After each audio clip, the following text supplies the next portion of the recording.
मर्जीना जोर जोर से कासिम को आवाज लगाती है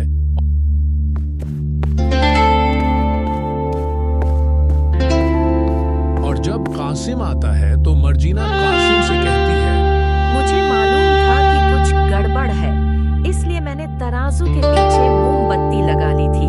और देखो तराजू के पीछे क्या चिपका है। इन भिखारियों के पास इतना सारा पैसा, अशरफियाओं, वह भी सोने की, कहां से आई? कासिम ने गुस्से से कहा, मैं अभी उस कमबख्त के पास जाकर खबर लेता हूँ। कहने को तो वह मेरा छोटा भाई है, लेकिन मुझे उससे सख्त नफरत है। इतने सारे अशरफियां उसके पास आई कहां से? अभी जाकर देखता हूँ। मैंने तो दौलत के लिए अपने बाप को भी नहीं छोड़ा था। ये किस मिट्टी का बना हुआ है? अली बाबा की पत्नी खाना बना रही थी। कासिम अली बाबा के घर पहुंचता है।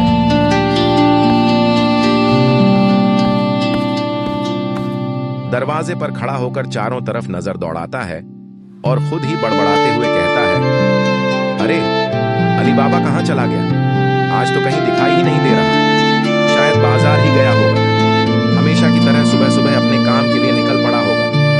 वह कुछ देर इंतजार करता है, फिर धीरे से साई लेकर कहता है, चलो कभी और सही। आते ही उसे पता चल जाएगा कि मैं मिलने आया था। फिर वह धीरे धीरे मुड़कर वहां से वापस चला जाता है।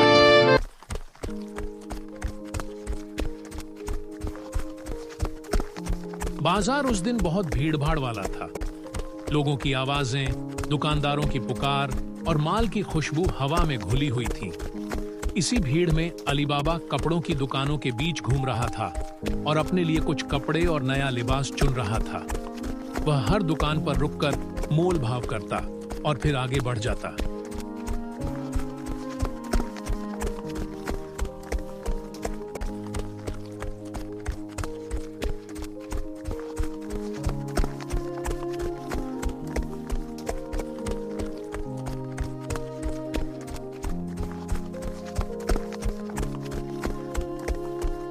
इसी दौरान अचानक बाजार का माहौल एक बदलने लगता है। दूर से कुछ कड़े कदमों की आवाजें सुनाई देती हैं। बाजार का शोर धीरे धीरे कम पड़ जाता है। लोगों की निगाहें एक तरफ जमने लगती हैं। एक बड़ा सा डरावना सा दिखने वाला झुंड बाजार में प्रवेश करता है। उनके हाव भाव सख्त थे और लोग उन्हें देखकर रास्ता छोड़ने लगते हैं। उनके बीच एक युवा लड़की खड़ी थी, डरी हुई, असहाय। झुंड का मुखिया किसी सामान की तरह उसे लोगों के सामने लेकर खड़ा था, जैसे उसे बेचने आया हो। लोग दूर खड़े तमाशा देखते रहे, लेकिन कोई आगे बढ़ने की हिम्मत नहीं कर रहा था। भीड़ में खुसफुसाहट फैलने लगी। कौन है यह लड़की? क्या होने वाला है? और यह लोग कहां से आए हैं? तभी अचानक पलक झपकते ही बोली लगने की हलचल शुरू होती है। पहले कोई आदमी आगे आता है और लड़की पर छोटी सी बोली लगाता है। इसके बाद सबके बीच से अली बाबा आगे बढ़ता है और ऊंची बोली लगा देता है। उसकी इस अप्रत्याशित बोली से माहौल एकदम थम सा जाता है। जहां लोग डर और भ्रम में खड़े थे, वहीं अली बाबा की इस हरकत से पूरा दृश्य पलट जाता है। कुछ ही देर में झुंड लड़की को सौंपकर बाजार से निकल जाता है।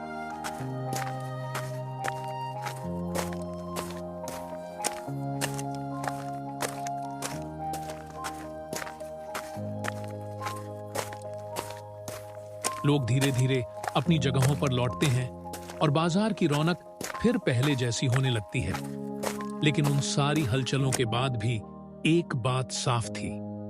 आज उस बाजार में कुछ ऐसा हुआ था जिसे देखकर हर व्यक्ति कुछ पल के लिए सन्न रह गया।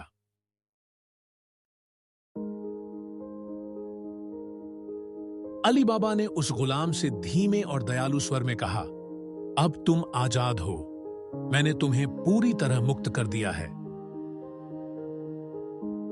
गुलाम ने डरते डरते अली बाबा की ओर देखा और कांपती हुई आवाज में कहा,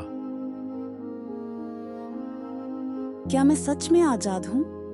खुदा के वास्ते मुझे अपने साथ ले चलिए। इस दुनिया में मेरा कोई नहीं है। मैं कहां जाऊंगी? मेरा अपना घर भी नहीं है। अगर आपको मंजूर हो तो मुझे अपनी नौकरानी बनाकर अपने साथ रख लीजिए। मैं आपको कभी परेशान नहीं करूंगी। मर्जिना की बातें सुनकर अली बाबा का दिल पिघल गया और अली बाबा मर्जिना को अपने घर ले जाने लगा।